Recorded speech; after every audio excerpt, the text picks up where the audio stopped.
आज हम डिस्कस करेंगे इम्पोर्टेंट करंट अफेयर्स ऑफ 27 जुलाई 2020 जो गवर्नमेंट एग्जाम के लिए काफी इम्पोर्टेंट है। आपने अभी तक अगर ZTV एजुकेशन एंड एग्जाम का चैनल सब्सक्राइब नहीं किया है तो प्लीज सब्सक्राइब कर लीजिए, क्योंकि हम हर रोज इम्पोर्टेंट करंट अफेयर्स आपके सामने लाते रहेंगे। तो चलिए अब शुरू करते हैं। कारगिल विजय दिवस। कारगिल विजय दिवस 26 जुलाई को भारत में मनाया जाने वाला एक अवकाश यानी कि हॉलीडे है। इस तारीख को 1999 में भारत ने सफलतापूर्वक उच्च चौकियों की कमान संभाली थी। कारगिल युद्ध 60 दिनों से भी अधिक समय तक लड़ा गया युद्ध था। 26 जुलाई 1999 को यह समाप्त हुआ था। 1999 में पाकिस्तान की सेना ने बर्फ पिघलने का फायदा उठाया और दोनों राष्ट्रों के द्विपक्षीय समझ को धोखा दिया। पाकिस्तान सेना ने उन दावों से इनकार कर दिया कि यह सैनिक युद्धों में शामिल थे और उन्होंने दावा किया कि वे कश्मीर से ही विद्रोही थे, लेकिन गोला बारूद, पहचान पत्र, राशन स्टोर और अन्य सबूत साबित करते हैं कि इस कायरतापूर्ण कार्य के पीछे पाकिस्तान की सेना का हाथ था। कारगिल युद्ध 60 दिनों से भी अधिक दिन तक लड़ा गया युद्ध था। 26 जुलाई 1999 को यह युद्ध समाप्त हुआ और इसके परिणाम स्वरूप दोनों पक्षों के जवानों को अपनी जानें गंवानी पड़ी। युद्ध के बाद भारत ने नियंत्रण वापस ले लिया और अवांछित मेहमानों को भारतीय क्षेत्र से बाहर निकाल दिया। आज तक पाकिस्तान कारगिल युद्ध जीतने की कहानियां कहता है, जो निश्चित रूप से निराधार है। यह बात खुद पाकिस्तानी सेना के सेवानिवृत्त सैन्य कर्मियों ने राष्ट्रीय टेलीविजन पर कही है। कारगिल विजय दिवस हर साल 26 जुलाई को कारगिल युद्ध के नायकों के सम्मान में मनाया जाता है। यह दिन कारगिल केंद्र और राष्ट्रीय राजधानी नई दिल्ली में मनाया जाता है, जहां भारत के प्रधानमंत्री हर साल इंडिया गेट पर अमर जवान ज्योति पर सैनिकों को श्रद्धांजलि देते हैं। सशस्त्र बलों के योगदान को मनाने के लिए पूरे देश में कार्यों का आयोजन किया जाता है। उन्नत भारत अभियान के लिए IIT दिल्ली के साथ TRIFED ने भागीदारी की।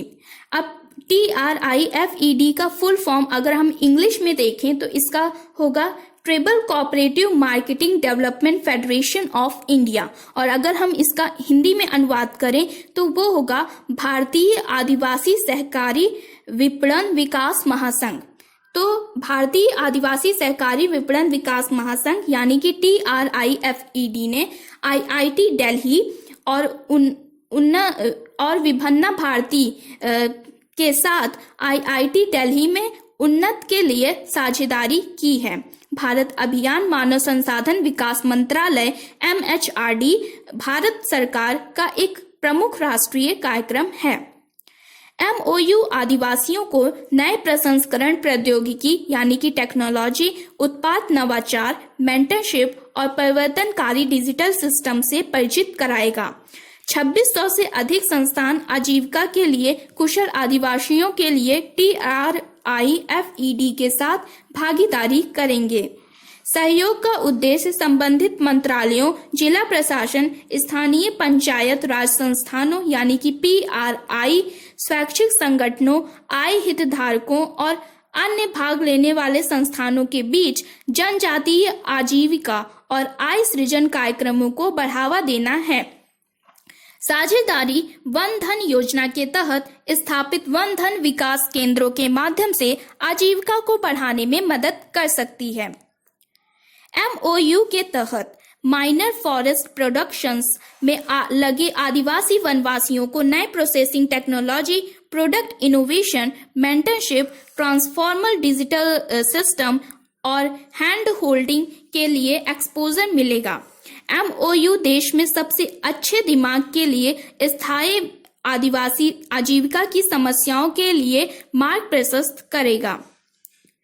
भारत UK के 14वीं संयुक्त आर्थिक और व्यापार समिति की बैठक यानी कि joint economic and trade committee meeting में FTA के लिए साझा प्रतिबद्धता की पुष्टि की। भारत और यूनाइटेड किंगडम ने 24 जुलाई 2020 को वस्तुतः 14वीं संयुक्त आर्थिक और व्यापारिक समिति की बैठक की। इसकी अध्यक्षता वाणिज्य और उद्योग मंत्री वाणिज्य और उद्योग मंत्री श्री पीयूष गोयल और यूके के अंतर्राष्ट्रीय व्यापार सचिव महामहिम एलिजाबेथ ट्रस ने की। इसकी मुख्य विशेषताएं हैं, दोनों देशों ने मुक्त व्यापार समझौते FTA यानी कि फ्री ट्रेड के प्रति अपनी साझा प्रतिबद्धता की पुष्टि की और इसके बारे में कहा कि ईयरली हार्वेस्ट डील मंचित यानी कि स्टेज्ड तरीके से होता है। उन्होंने यह भी पुष्टि की कि भारत की बातचीत को तेज करने के लिए मासिक बैठकें आयोजित की जाएंगी। बिजनेस के सह अध्यक्षों यानी कि को-चेयर्स ने जीवन विज्ञान और स्वास्थ्य पर संयुक्त कार्य समूहों को नेतृत्व किया।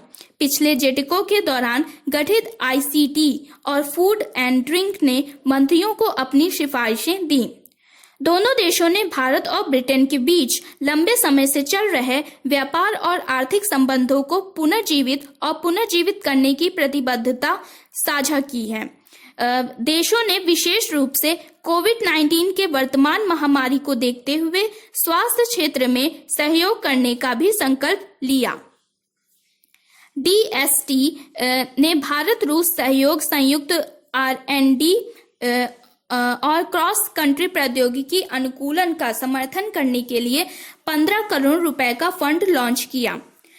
24 जुलाई 2020 को विज्ञान और प्रौद्योगिकी मंत्रालय यानी कि साइंस एंड टेक्नोलॉजी के तहत विज्ञान और प्रौद्योगिकी विभाग DST ने रूस के foundation for small innovative enterprises FASIE के साथ साझेदारी और एक संयुक्त भारत रूस संयुक्त प्रौद्योगिकी मूल्यांकन और त्वरित व्यवसायीकरण कार्यक्रम शुरू किया।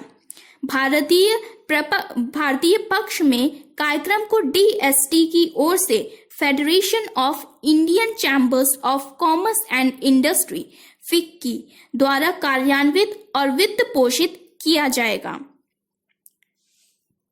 कार्यक्रम का कार्यान्वयन 15 करोड़ रुपए तक के फंड के लिए DST कार्यक्रम 2 वार्षिक चक्रों के माध्यम से चलेगा और शीर्ष 5 चयनित भारतीय और रूसी भागीदारों को आंशिक धन सहायता प्रदान की जाएगी। DST भारतीय SME स्टार्टअप्स को 15 करोड़ रुपए तक का फंड देगा और FASIE रूसी परियोजनाओं को समान धन मुहैया कराएगा। शेष लागत भागीदारों द्वारा वहन की जाएगी। वित्तीय सहायता के अलावा टीमों को क्षमता निर्माण, मेंटरशिप और व्यावसायिक विकास के माध्यम से भी समर्थन दिया जाएगा। कार्यक्रम 2 व्यापक श्रेणियों अर्थात संयुक्त भागीदारी परियोजनाओं और प्रौद्योगिकी हस्तांतरण अनुकूलन के तहत अनुप्रयोगों को स्वीकार कर रहा है। पहले राउंड के लिए आवेदन करने की अंतिम तिथि 30 सितंबर 2020 है। हाल की संबंधित खबरें इसी समाचार से संबंधित कुछ एक और समाचार है। रक्षा मंत्री राजनाथ सिंह ने रूस के रक्षा मंत्री सर्गेई शोइगु के निमंत्रण पर 23 से 25 जून 2020 तक 3 दिवसीय यात्रा का भुगतान किया, जो विजय दिवस परेड के 75वीं वर्षगांठ में भाग लेने और दीर्घायु को मजबूत करने के लिए हुआ। भारत और रूस के बीच विशेष और विशेषाधिकार प्राप्त रणनीतिक साझेदारी के लिए हरियाणा को खेलो इंडिया यूथ गेम्स 2021 की मेजबानी के लिए हरियाणा के मुख्यमंत्री मनोहर लाल खट्टर और युवा मामलों और खेल के केंद्रीय मंत्री किरण रिजिजू ने 25 जुलाई को घोषणा की कि हरियाणा खेलो इंडियन यूथ गेम्स के 4थे संस्करण के मेजबानी करेगा।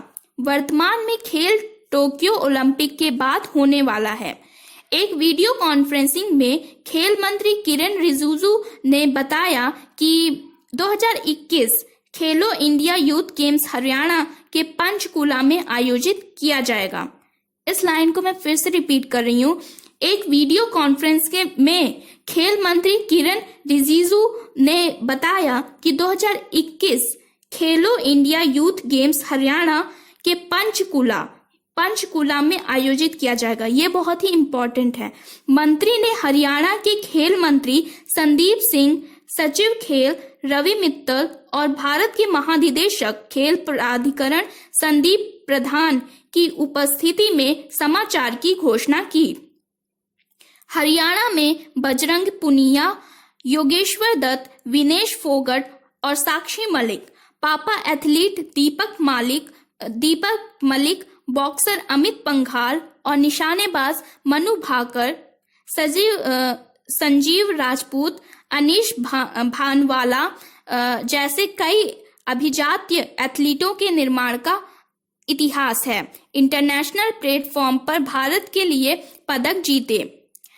मुख्य विचार केंद्रीय खेल मंत्री ने इस बात पर प्रकाश डाला कि पीएम मोदी द्वारा परिकल्पित खेलो इंडिया यूथ गेम्स ने देश भर में जमीनी स्तर की प्रतिभा की पहचान करने में महत्वपूर्ण भूमिका निभाई है, जिन्होंने तब भारत का अंतर्राष्ट्रीय स्तर पर प्रतिनिधित्व किया था। किरण रिजिजू ने स्वीकार किया कि हरियाणा में एक बहुत मजबूत खेल संस्कृति है और उसने भारत को अपने कुछ सर्वश्रेष्ठ एथलीट दिए हैं।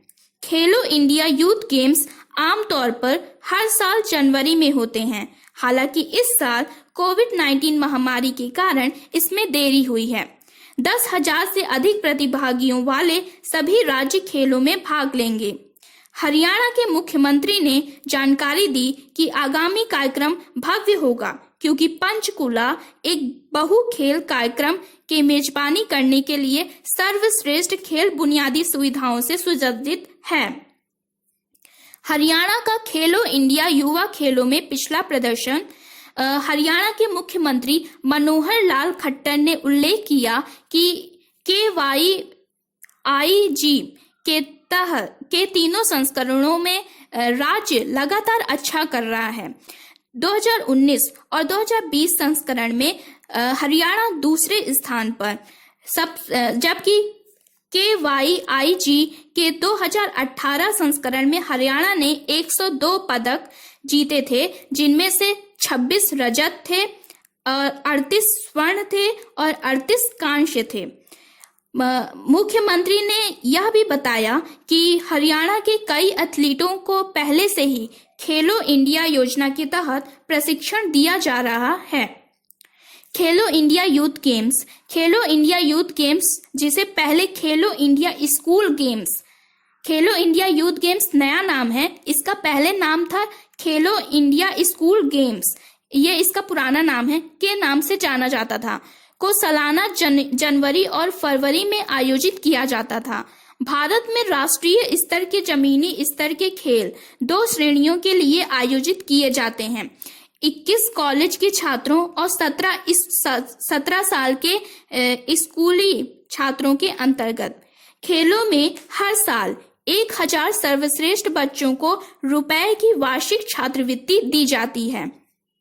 अंतर्राष्ट्रीय खेल आयोजन के लिए उन्हें तैयार करने के लिए 8 साल की समय अवधि के लिए 5 लाख रुपए दिए जाते हैं। हाल ही में भारतीय रिजर्व बैंक ने जुलाई 2020 के महीने के लिए अपनी वित्तीय स्थिरता रिपोर्ट यानी कि फाइनेंशियल स्टेबिलिटी रिपोर्ट जारी की। FSR वित्तीय स्थिरता और वित्तीय प्रणाली के लचीलेपन के लिए जोखिमों पर वित्तीय स्थिरता और विकास परिषद FSDC RBI के गवर्नर की अध्यक्षता में की उप समिति मतलब सब कमेटी के सामूहिक मूल्यांकन को दर्शाता है। रिपोर्ट में वित्तीय क्षेत्र के विकास और विनियमन का मतलब रेगुलेशंस से संबंधित मुद्दों पर भी चर्चा की गई। की points, increase in bad loans. RBI ने दिखाया कि सभी अनुसूचित वाणिज्यिक बैंक SCB के सकल गैर निष्पादित अस्तियां यानी कि ग्रॉस नॉन परफॉर्मिंग एसेट्स अनुपात मार्च 2020 में 8.5% से बढ़कर मार्च 2021 तक 12.5% हो सकता है। चालू वित्त वर्ष के अंत तक GNPA यानी कि ग्रॉस नॉन परफॉर्मिंग एसेट्स अनुपात 14.7% तक घट सकता है। यह यदि कोविड-19 महामारी का प्रतिकूल आर्थिक प्रभाव बहुत गंभीर होगा। विशेषज्ञों के अनुसार कम से कम 5% अधिस्थगन ऋण NPA में बदल सकते हैं यदि कोविड-19 प्रभाव अर्थव्यवस्था में बना रहता है। कोविड-19 के मद्देनजर RBI ने सभी टर्म लोन के लिए 6 महीने के ऋण स्थगन की घोषणा की थी। अधिस्थगन पहले मार्च मई 2020 के लिए दिया गया था, लेकिन बाद में जून से अगस्त 2020 तक बढ़ा दिया गया था। कोविड-19 लॉकडाउन का अर्थव्यवस्था में सभी औद्योगिक गतिविधि पर महत्वपूर्ण प्रभाव पड़ा, जिसके फलस्वरूप बढ़ी आय हुई। इससे उनकी ऋण चुकौती क्षमता प्रभावित हुई है। इससे 2020 से 2021 में सकल घरेलू उत्पाद यानी कि GDP संकुचन 8.9% हो सकता है। डिक्रीजिंग कैपिटल एडिक्वेसी रेशियो मतलब घटती पूंजी पर्याप्तता अनुपात। RBI ने अनुमान लगाया कि मार्च 2021 में समान पर्याप्त परिदृश्य में और बहुत गंभीर तनाव परिदृश्य के तहत 11.3% तक पूंजी पर्याप्तता अनुपात यानी कि CAR अनुपात स्लाइड कर सकता है। कर अपनी जोखिम भारित संपत्ति और वर्तमान देनदारियों के संबंध में बैंक की पूंजी का अनुपात है। इसे capital to risk weighted asset ratio के रूप में भी जाना जाता है। भारतीय SCB को 9% की CAR बनाए रखने की आवश्यकता होती है। इससे पहले 2020 में SCB की कार घटकर 14.8% हो गई, जो सितंबर 2019 में 15% थी। Issues involve.